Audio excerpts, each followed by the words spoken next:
जत तालुक्यासाठी एक महत्त्वाचा दिवस आहे, क्रांतिकारी दिवस आहे असं मला वाटतंय. तुम्हाला वाटतंय ना? आज 2017 पासून जत विधानसभा मतदारसंघामध्ये रोजगार हमी योजनेचं काम बंद आहे. आणि जेव्हा मला इथं आमदार म्हणून तुम्ही निवडून दिलं तेव्हा मनापासून वाटत होतं की जतसाठी काहीतरी नव्यानं होणं आवश्यक आहे. आणि मंत्रिमंडळ स्थापन होण्याची वाट बघत होतो. आणि रोजगार हमी खातं कुणाकडं जातं आहे याच्याकडं माझं लक्ष होतं. आणि ते योगायोगानं रायगडचा मावळा छत्रपती शिवाजी महाराजांच्या विचाराचा पाईक भरत शेठ गोगावले साहेबांच्याकडं ते मंत्रिपद गेलं. आणि भरत शेठनं आम्ही बघतोय, तुम्ही बघताय, 2.5 वर्ष हे लोक सगळे तुम्हाला ओळखत आहेत. त्यामुळं तुमच्याकडेही सगळ्यांचं लक्ष होतं. आणि एक सर्वसामान्य जनतेतला कार्यकर्ता ते नेता मंत्रालयात गेलं तर 5-50 माणसं ज्या आमदाराच्या पाठीमागे नेहमी असतात ते भरत शेठ आता राज्याचे मंत्री झालेले आहेत. आणि त्यांचं मी आपल्या तालुक्याच्या वतीनं जोरदार टाळ्या वाजवून आपण स्वागत करावं अशी तुम्हाला विनंती करतो. या कार्यक्रमासाठी उपस्थित राज्याचे कृषी विभागाचे माजी मंत्री, आपला सर्वांचे सहकारी, ज्यांचा जतला नेहमी येणं जाणं असतं, ते माननीय सदाभाऊ खोत. महाराष्ट्रामध्ये बांबू लागवडीमध्ये ज्यांनी पहिल्यांदा आपली भूमिका घेतली, परत ती देशात गेली आणि आता ती जागतिक लेवलला जाते, असे पाशा पटेल साहेब ते इथं आलेले आहेत. त्यांच्यासाठी आपण जोरदार टाळ्या वाजवून त्यांचं स्वागत करावं. शासन म्हटलं तर प्रशासन पण तितकंच संवेदनशील असावं लागतं. आणि आपल्या जिल्ह्याचे प्रशासनातले प्रमुख माननीय जिल्हाधिकारी अशोक काकडे साहेब हे कालच आपल्या जिल्ह्याचे जिल्हाधिकारी म्हणून हजर झालेले आहेत. आणि त्यांचा पहिलाच कार्यक्रम जतला होतोय, तर त्यांचंही आपण स्वागत करावं. रोजगार हमी योजनेला महाराष्ट्रामध्ये त्यांनी चांगली दिशा दिलेली आहे.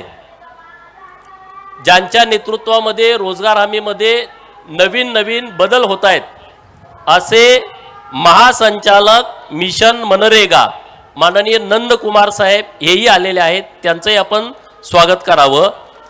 माननीय राजेंद्र शाडे साहेब, राज्य गुण नियंत्रक रोजगार हमी योजना, माननीय निलेश घोगे साहेब, माननीय दीपक शिंदे, माननीय विक्रम गुरव, माननीय अजित कुमार नष्टे, प्रवीण नानोरकर साहेब आज उपस्थित नाहीत. आपल्या संघच्या तहसीलदार मॅडम त्यांच्याकडे चार्ज आहेत, त्या उपस्थित आहेत.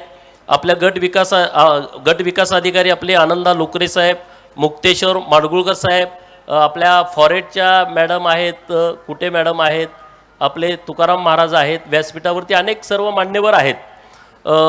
तर व्यासपीठावरील सगळ्यांची नावं घेण्यात वेळ घालवत नाही, त्यांचंही मनापासून स्वागत आहे. पत्रकार मित्र आहेत आणि तुम्ही सगळेजण इतक्या मोठ्या संख्येनं माननीय भरत शेठना ऐकण्यासाठी, ही घोषणा काय होते हे बघायलासाठी, होतंय की नाही होतंय की नाही होतंय की नाही अशा शंका तुमच्या मनामध्ये होता. तर सगळ्या गावचे सरपंच, उपसरपंच आणि सगळे प्रमुख कार्यकर्ते या कार्यक्रमासाठी उपस्थित आहेत. तुमचं सगळ्यांचं मी मनापासून स्वागत करतो. भरत शेठ राज्यातला हा सगळ्यात मोठा क्षेत्रफळानं असणारा तालुका आहे. आणि 18 विश्व दारिद्र्य निसर्गानं सातत्यानं अन्याय केला आणि निसर्गापेक्षा राजकर्त्यांनी मोठा अन्याय जतवरती केला. बरोबर ना? हे काय प्रचाराची सभा नाही, पण मी आपलं खरं सांगायला लागलोय शेठजींना. कारण जेव्हा जेव्हा या महाराष्ट्रामध्ये सत्ता आली आणि त्या सत्तेमध्ये सांगली जिल्ह्यामधले 4-4, 3-3 कॅबिनेट मंत्री असायचे. म्हणजे महाराष्ट्राचं मंत्रिमंडळ म्हणजे आताच असेल की कुणी मंत्री नाही, मागे सदाभाऊ होते. परंतु जेव्हा जेव्हा राष्ट्रवादी आणि काँग्रेसचं सरकार आलं तेव्हा सत्तेमध्ये जिल्ह्यातले 3-3 कॅबिनेट मंत्री होते. 25 वर्ष भाषणं सुरूच आहेत, जतला पाणी देणार, प्रत्येक निवडणुकीला पाणी देणार, पाणी देणार, पाणी देणार. परंतु ज्या क्षमतेनं पाणी येणं आवश्यक होतं त्या क्षमतेनं आलं नाही. 5 वर्षात 5 मीटर, 7 मीटर, 10 मीटर काम झालं, याच्या पलीकडे झालं नाही. 2014ला देवाभाऊ राज्याचे मुख्यमंत्री झाले आणि नुसतं जतला नाही, नुसतं आटपाडीला नाही, कवटेमंकाळ सांगोल्याला नाही, तर अख्ख्या महाराष्ट्रातल्या ज्या योजना आहेत, जिथं दुष्काळ आहे अशा असंख्य योजनांना जवळपास 50,000 कोटी रुपये एकाच वेळेस देवाभाऊ राज्याचे मुख्यमंत्री असताना मिळाले. आणि त्याचाच भाग म्हणून या तालुक्यातल्या 60 गावांना मैशाळ योजनेचं पाणी आत्ता सध्या आलेलं आहे, आता आवर्तन सुरू आहे. अजून 65 गावं अशी आहेत की ज्या गावामध्ये आत्ताही पिण्याला पाणी नाही, जनावराला चारा नाही, शेतीच्या पाण्याचा अजून प्रश्नच नाही. आज सगळीकडे पाऊस पडला, परंतु जत तालुक्यामधली आत्ता काही गावं आहेत, मी गावात फिरायला गेल्यानंतर म्हणले की आमची टँकरची मागणी आहे, BDO साहेबांना सांगा, आमची टँकरची मागणी आहे, तहसीलदार साहेबांना सांगा. परंतु या कामासाठी देवाभाऊ आणि एकनाथ शिंदे साहेबांनी 2,000 कोटी रुपये उपलब्ध करून दिले. आणि सगळ्या तालुक्यातल्या लोकांना माझं सांगणं आहे की डिसेंबर महिन्यापर्यंत मुख्य पाईपलाईनचं काम पूर्ण होण्याची तयारी हे सरकार आणि प्रशासनाच्या माध्यमातून सुरू आहे. 1.5 वर्षाच्या आतमध्ये सगळ्या गावात पाणी जावं अशी एक योजना राज्य सरकारच्या माध्यमातून सुरू आहे. त्यामुळे त्याची तुम्ही चिंता करू नका. मग आता करायचं काय? गावात गेलं तर लोक म्हणतात शेताला जायला रस्ता नाही, पानंद रस्ता नाही, सिवेचा रस्ता नाही, भावाभावाचा वाद चाललाय, वाटणी झाली नाही, ग्रामपंचायतीची निवडणूक झाली, चला काट्या टाकल्या, आमदारकीची निवडणूक झाली, दगडं टाकली, पंचायत समिती जिल्हा परिषदेची निवडणूक झाली, JCBनं सगळं चारी काढून टाकली, वाट बंद, कुणी तिकडं जायचं नाही. परत 4-6 महिने आमचे त्यातच जात आहेत, बरोबर ना? ही पहिली निवडणूक जतसाठी असेल की वाद नाही. आमदार झाल्यानंतर आपण कुणाचा वाद केलाय का? आम्हाला तुम्ही मतदान दिलं नाही, तुमची वाट बंद नाही, ते आम्हाला करायचं नाही. आम्हाला ज्यांनी आम्हाला मदत केली आहे त्यांनाही वाट दिली पाहिजे, ज्यांनी आम्हाला टोकाचा विरोध केलाय त्यांच्या घराला पहिली वाट झाली पाहिजे, ही भावना आमची आहे. आणि म्हणून भरत शेठ इकडे आलेले आहेत. भरत शेठ पण असा मोकळा ढाकळा माणूस आहे. अरे तुम्ही वाट सोड ना, भरत शेठनं 2.5 वर्ष मंत्रीपद सोडलं, बरोबर ना? बोलत बोलत मंत्रीपद सोडलं, त्यांचं मंत्रीपद फायनल होतं. ते म्हणले पुढच्या आठवड्यात विस्तार आहे. भरत शेठ म्हणले चला तुम्ही करा, पुढच्या आठवड्यात मी होतो. पुढच्या आठवड्यात म्हणजे 2.5 वर्ष गेले. पण भरत शेठनी संयम राखला. भरत शेठ तुमचा जो स्वभाव आहे ना मोकळा ढाकळा, तुम्ही टीव्हीवरती बोलता, लोक म्हणतात अरे लयच मोकळ्या मनाचा माणूस आहे. अरे म्हणून म्हटलं मी तर सदाभाऊनी मी त्यांना गाठलंय त्यासाठी, हा मोकळ्या मनाचा माणूस आहे, तो जतला काहीतरी करू शकतो. आणि म्हणून हा आजचा कार्यक्रम त्यांच्या माध्यमातून होतोय. जत मधली परिस्थिती काय आहे? जवळपास सांगली जिल्ह्यातल्या 30% भागात जतचा आहे क्षेत्रफळानं. या तालुक्यामध्ये ज्या पद्धतीनं विकास कामं होण्याची आवश्यकता होती त्या पद्धतीनं झाली नाहीत. आता आपल्याला रडायचं नाही, आपल्याला काम करावं लागेल. लोकांनी संधी दिली आहे, लोकांनी सरकार निवडून दिलं आहे. तर आता मागं काय झालंय याच्याशी आमचं देणं घेणं नाही, पण वर्तमान काळात काय करायचं आहे आणि भविष्य काळाची योजना काय आहे हे आमच्या हातामध्ये आहे. आणि म्हणून आजचा दिवस जो वर्तमान काळ आहे, या दिवशी माननीय मंत्री महोदयांच्याकडे माझी मागणी आहे की हा जत तालुका राज्याला दिशा देऊ शकतो. शेवटचा क्रमांक आहे 288 विधानसभा, आणि ह्या 288 विधानसभा क्रमांक महाराष्ट्राला एक रोजगार हमीमध्ये दिशा देऊ शकतो. ती दिशा देण्याची प्रचंड क्षमता ही जत तालुक्याच्या मायबाप जनतेमध्ये आहे की नाही? शब्द द्या तुम्ही साहेबांना, करू शकता ना व्यवस्थित काम? जर साहेबांनी घोषणा केली जत तालुक्याची, तर गावात वाद विवाद न करता, पार्टिशन न करता, तक्रारी न करता तुम्ही काम करू शकता का? कुणाकुणाला वाटतंय हात वर करा. ज्यांना ज्यांना हात आहेत त्यांनी हात वर करायला काय अडचण नाही. करू शकता ना? का उद्या घोषणा केली का गावात भांडणं, असं झालं तसं झालं? माझी तुम्हाला विनंती आहे हात जोडून, जर जत तालुक्यासाठी काय करायचं असलं ना, हा माणूस करू शकतो. 70% काम जत तालुक्याच्या विकासाचं त्यांच्या खात्यामध्ये तेवढी शक्ती आहे, त्यांच्या खात्याला तेवढे अधिकार आहेत. आणि म्हणून माझी तुम्हाला सगळ्याला विनंती आहे, गट तट पक्ष पार्ट्या बाजूला सोडून आपण भावकीचं भावाभावाचं राजकारण, गटातटाचं राजकारण बाजूला ठेवून आपण रोजगार हमीसाठी सगळ्यांनी एकत्रित आलं पाहिजे आणि हे काम हातामध्ये घेतलं पाहिजे. किती कामं होऊ शकतात रोजगार हमीमधून? त्या कामाची यादी आणली आहे. त्या खात्याच्या सगळ्या प्रमुखांना माझी विनंती आहे, मंत्री महोदय तर त्यांना सूचना देतील। मत्स्य विभागाकडे 3 योजना आहेत, वन विभाग आणि कृषी विभाग यांच्याकडे काही योजना आहेत, लघु सिंचन जिल्हा परिषद यांच्याकडे 29 योजना आहेत, लघु सिंचन जिल्हा परिषद आणि जलसंपदा यांच्याकडे 3 योजना आहेत, येणे बिगर कृषी 11 योजना, सार्वजनिक बांधकामकडे 3 योजना, रेशीम उद्योग विभाग त्यांच्याकडे 2 योजना, सोशल वनीकरण सामाजिक वनीकरण यांच्याकडे 41 योजना आहेत, स्टेट कृषी विभाग यांच्याकडे 77 योजना, जलसंधारण विभाग यांच्याकडे 4 योजना आहेत, ग्रामपंचायत विभागाकडे 43 योजना आहेत वैयक्तिक लाभाच्या आणि सार्वजनिक, आणि पंचायत समिती जिल्हा परिषद यांच्याकडे 43 योजना। अशा एकूण 260 वेगवेगळे कार्यक्रम तुम्ही करू शकता या योजनेतून। वैयक्तिक लाभाचे आणि सार्वजनिक लाभाचे 260 योजना आहेत। पण दुर्दैव एवढा आहे की माझ्या जत तालुक्यामध्ये कृषी विभागाकडून 133 कामांची संख्या आत्ता मंजूर, त्याच्यावरती 563 मजूर काम करतायत, घरकुल 102 आहेत मंजूर झालेले, फिरी आहेत 9 आणि गोटा आहे 1। मला भरत शेठना विनंती करायची आहे की ही परिस्थिती आमच्या तालुक्यातली बदलली पाहिजे। मागेल त्याला फिर, मागेल त्याला गोटा, ज्या ज्या वैयक्तिक लाभाच्या योजना आहेत त्या जत तालुक्यातल्या मागेल त्या व्यक्तीला लागू झाली पाहिजे, आणि तशा पद्धतीचे निर्देश तशा पद्धतीचे आदेश तुम्ही प्रशासनाला द्यावेत आणि तशा पद्धतीची घोषणा करावी। दुसरी माझी विनंती आहे, 5/12/2024 ला एक महाराष्ट्र शासनाने पत्र काढलंय, नंदकुमार साहेब पण इथं आहेत, आणि त्यामध्ये असं म्हणलंय की राज्यात महात्मा गांधी राष्ट्रीय ग्रामीण रोजगार हमी योजना अंतर्गत घेण्यात आलेल्या कामापैकी मोठ्या प्रमाणात कामे अद्याप अपूर्ण आहेत। ही बाब केंद्र शासनाने 14/11/2024 रोजी घेतलेल्या मासिक आढावा बैठक अधोरेखित केलेली आहे। तसेच जिल्ह्याद्वारे जुनी कामे अपूर्ण असतानाही मोठ्या प्रमाणात नवीन कामे सुरू करण्यात येत आहेत, त्यावर मनुष्यदिन निर्मिती करण्यात येत आहे। त्यामुळे पुढील वर्षाचे लेबर बजेट मंजूर करण्यास अडथळे निर्माण होऊ शकतात, आणि म्हणून महाराष्ट्रातलं हे रोजगार हमीचं काम बंद ठेवलेलं आहे।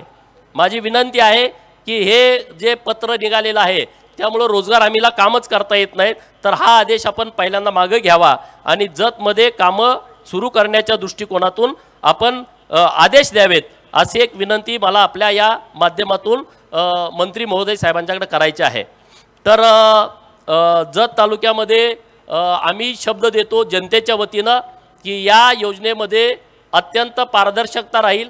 पत्रकार मित्र मोठ्या संख्येने इथे उपस्थित आहेत, त्यांची मदत आम्हाला खूप मोठी लागणार आहे या सगळ्या बाबींमध्ये, किंवा बाकीचे काही सामाजिक कार्यकर्ते असतील त्यांची मदत लागणार आहे। आपल्याला हे काम जोमानं करायचं आहे, आणि जत तालुक्यातली जर परिस्थिती बदलायची असेल, आता ऊसतोड मजूर 35,000 ऊस तोडीला जातात, कसं थांबवणार आहे तुम्ही? नंदकुमार साहेब आणि त्यांच्या टीमनं पालघर जिल्ह्यामधलं एक गाव आहे आणि तिकडे चंद्रपूरला एक गाव आहे, त्या गावातलं असं स्थलांतर होतं। मी त्यांच्याकडे जेव्हा गोगावले साहेबांच्याकडे बैठकीला गेलो तेव्हा त्यांनी 2-2 तासाच्या बैठका घेतल्या, तर ते आदिवासी पाडा असणारं गाव जे पूर्ण वेळ स्थलांतरित व्हायचं, तिथला एक शिक्षक, हे शिक्षण विभागाच्या लक्षात आलं की गावात मुलं शाळेत काय येत नाहीत, तेव्हा तिथल्या शिक्षण अधिकाऱ्यांनी सांगितलं की तुम्हाला आम्ही सस्पेंड करू, तुम्ही हे काम नीट करत नाही। अरे ते गावात आई वडील राहायला नाहीत, त्यांची मुलं तिथं नाहीत, तर ते शाळेत कसे येणार? मग त्या शिक्षकाच्या डोक्यात कल्पना आली की गावातलं स्थलांतर थांबलं तरच मुलं गावात राहू शकतात, आणि मग त्यांनी रोजगार हमी योजनेचा आधार घेतला, आणि आज त्या गावातला एकही माणूस स्थलांतरित नाही, सगळी लोक गावात राहतात आणि ते लखपती झालेले आहेत। हे पिक्चरची स्टोरी मी तुम्हाला सांगत नाही, हे भरत शेठ गोगावले साहेब एवढ्या लांबनं रायगडवरून आले, ते तुम्हाला कुठली स्टोरी सांगण्यासाठी आलेले नाहीत, ह्या खऱ्या हकीकती आहेत, ह्या गोष्टी खऱ्या घडलेत। आज पूर्व भागात गेल्यानंतर गावाच्या गावं बंद आहेत, तिथं आजी आहे, तिथं आजोबा आहे, कुणी नाही, त्या गावातली मुलं स्वतः कुलालवाडी नावाचं गाव आहे साहेब, तिथल्या एका शिक्षकानं आमच्या तिथली सगळी लोक ऊसतोडीला जात आहेत, तर शाळेतल्या सगळ्या मुलांना भाकरी करायला शिकवलंय। महाराष्ट्रात आणि देशामध्ये त्याची दखल घेतली की सगळी मुलं स्वयंपाक करतात, कारण घरी आई नाही, वडील नाही, म्हातारी माणसं घरी आहेत, सगळे ऊसतोडीला 8 महिने जातात। बाकीचे राहिलेली तरुण पोरं जी शिकलेली आहेत ते पुण्या मुंबईला जातात, ते पिंपरी चिंचवडला जातात, ते भोसरीला जातात, ते सांगलीच्या MIDC मध्ये जातात, ते फळ विक्री करण्यासाठी जातात, कर्नाटक टच असल्यामुळं विजापूर, हुबळी, धारवाड, बेळगाव, बेंगलोर पर्यंत जातात, गोव्यापर्यंत पोरं कामाला जातात 10,000 12,000 रुपयांमध्ये। आणि म्हणून आम्हाला आमच्या तालुक्यामध्ये बदल हवा आहे। आमच्या तालुक्यातला प्रत्येक माणूस हा रोजगार हमीच्या योजनेमधून लखपती झाला पाहिजे, ही आमची मनापासूनची भावना आहे, ही आमची मनापासूनची इच्छा आहे। आणि हे होऊ शकतं तुम्ही जर सगळ्यांनी मनात आणलं तर। गावात तुम्ही सगळ्यांनी डोकं ठेवा, एकटं काय दापायच्या भानगडीत पडू नका, तसं काय होणार नाही। माझी सगळ्याला विनंती आहे, योजना ह्यामुळे बंद पडतात। तुम्ही म्हणणार मी सरपंच आहे, मी सगळं करू, नो, असलं काही होणार नाही। त्याच्या पाठीमागं आम्ही अजिबात नाही, तो माझ्या जवळच्या गाडीत फिरणारा असला तरी। योजना आपल्याला राबवायची आहे, त्याला गालबोट लावायचं नाही। भरत शेठच्या खात्याचं नाव झालं पाहिजे आणि आपल्या तालुक्याचं काम झालं पाहिजे। देवाभाऊंच्याकडे आपला रिपोर्ट गेला पाहिजे, एकनाथ शिंदे साहेबांच्याकडे रिपोर्ट गेला पाहिजे की जतमध्ये आम्ही काम केलं आहे। यासाठी आपल्याला काम करायचं आहे, कुणाची घरं भरण्यासाठी आम्हाला काम करायचं नाही। आम्हाला लोकांच्या जीवनामध्ये आमूलाग्र बदल व्हावा, त्याचा आर्थिक स्तर बदलावा, त्याचा सामाजिक स्तर बदलावा, त्याला समाजामध्ये मान्यता मिळावी, त्याला सन्मान मिळावा, यासाठी योजनेच्या माध्यमातून आपल्याला काम करायचं आहे। त्यासाठीची ही योजना आहे। आणि त्यामुळे योजनेच्या बाबतीमध्ये अधिकारी महोदयांना पण माझी विनंती आहे, हात जोडून विनंती आहे की हे काम करण्यासारखं आहे आणि सगळ्या खात्याची जबाबदारी आहे। टाळाटाळ करू नका। अधिकारी का घाबरतात साहेब? कुठल्या तरी गावात एखादं काम चालू झालं तर कोणतरी येतो माहितीचा अधिकार टाकतो, कोणतरी येतो मग तक्रार करतो आणि मग वरचे अधिकारी हात वर करतात, खालचा अधिकारी अडचणीत येतो। म्हणून मला तुम्हाला विनंती करायची आहे, जो अधिकारी चांगलं काम करतोय, ताकदीनं काम करतोय, ते निष्कलंक काम आहे, त्या अधिकाऱ्याच्या पाठीशी सरकारनं ठामपणे राहिलं पाहिजे। मी आमदार म्हणून मी त्या अधिकाऱ्याची पाठीशी ठामपणे राहणार। मंत्री महोदयांच्याकडे माझी विनंती आहे, तुम्ही सुद्धा तशा पद्धतीने ठाम राहिला पाहिजे, तुमचा तो स्वभाव आहे। पण जो अधिकारी काम करणार नाही, काम चुकारपणा करेल, तर त्याची माझी विनंती हात जोडून, तुम्ही आपलं जर जमत नसेल तर तुम्ही डायरेक्ट आपलं बदली करून जावा। जतमध्ये आम्हाला काहीतरी करायचं आहे। नाही तुम्ही म्हणणार वरनं हे चालय, हे कागद आला, हे माहीत, कुणाला काय करायचं ते करू द्या ना, आपल्याला चांगलं काम करायचं आहे। अरे रोज जर कोण तर त्रास देतोय म्हणून आपण जर कामच करणार नसू तर हे आपल्यासाठी चांगलं नाही, जतसाठी तर अजिबात चांगलं नाही। आपल्याला काम करायचं आहे, तुम्ही चांगलं काम करा, आम्ही तुमच्या बाजूने ठामपणे उभा राहतो, तुमच्या केसालाही कुणी धक्का लावणार नाही। आमचा तर तुम्हाला बिलकुल त्रास असणार नाही कुठल्याही अधिकाऱ्यांना। तुम्ही काम करा, आम्ही तुमच्या पाठीमागे उभा राहतो। आणि आता आमच्याकडे अधिकाऱ्यांची चांगली टीम आहे, एकदम बेस्ट अधिकारी आहेत आमच्या तालुक्याला। नाही जतला म्हणजे शिक्षा, एखादा शिक्षक चुकला टाका जतला, एखादा ग्रामसेवक चुकला टाका जतला, एखादा कुठला तलाठी अण्णासाहेब चुकला टाका जतला। अहो हे प्रांत अधिकारी येतच नाही तिकडे, हातापाया पडून आले, चला म्हणलं इकडं काय नाही, तुम्हाला काय त्रास होणार नाही, बरोबर ना बीडीओ साहेब? काय त्रास आहे माझा तुम्हाला? अधिकाऱ्यांना कोणाला त्रास नाही, व्यवस्थित आहे, काही चिंता करू नका। आता एवढी मोठी योजनेची घोषणा होतीये तर तुम्हीच करू शकता, आम्ही काय करू शकतो? पाठबळ देऊ शकतो। आम्ही काय करू शकतो? गावात कुठं वाद झाला मी जाऊन त्याच्या पाया पडतो, सरपंचाच्या, त्या उपसरपंचाच्या पाया पडतो। जो माझ्या विरोधी गटाचा प्रमुख आहे तो अडचण आणायला लागला, त्याच्या घरी जाऊन बसतो, त्याचा हात पाय धरतो, बाबा गावाचा विकास होतोय, तू अडचण येऊ देऊ नको। मला तुम्ही कुणाच्याही दारात सांगा, कुणाचाही पाय धरायला सांगा ह्या योजनेसाठी, मी त्याचा पाय धरायला तयार आहे। पण ही योजना आपण सक्सेस करूया, याच्याशिवाय दुसरा पर्याय तुम्हाला नाही। माझी तुम्हाला हात जोडून विनंती आहे। अरे ऑफिसला बसलो, 10 लोक भेटली का 6 लोक म्हणतायत तहसीलदार साहेबाला फोन लावा, काय वाट अडवल्या, केस सुरू आहे, त्याचा फोन लावला, आज त्याचा निकाल लावला, पुढच्या आठवड्यात येतोय, काय निकाल झाला की नाही? प्रांत साहेबांकडे अपील झालंय, प्रांत साहेबाला फोन लावा, प्रांत साहेबांना निकाल लावा, ते म्हणते ॲडिशनल कलेक्टरला फोन लावा। अख्खी पिढी मरून जाईल की तुमची रस्त्याच्या केसमध्ये। परत तिकडे झाला का परत ती कोर्टात जातंय, सिव्हिल परत जातंय सेशन कोर्ट, मग हायकोर्ट, मग सुप्रीम कोर्ट, 2 पिढ्या मरून जातील एका वाटेमध्ये।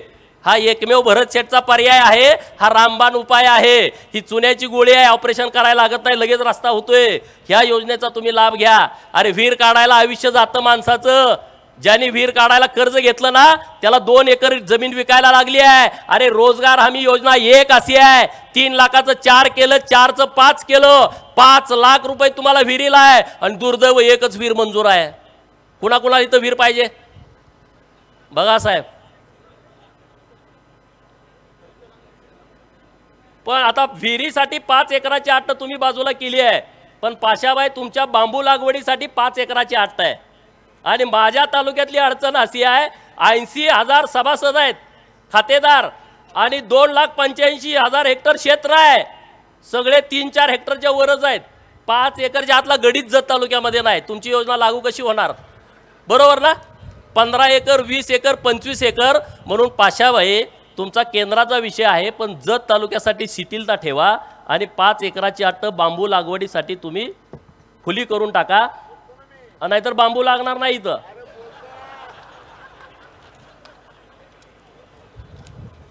त्यामुळं ह्या सगळे विषय आहेत. जतचं जरा गणितच आपलं वेगळं आहे, बरोबर की नाही.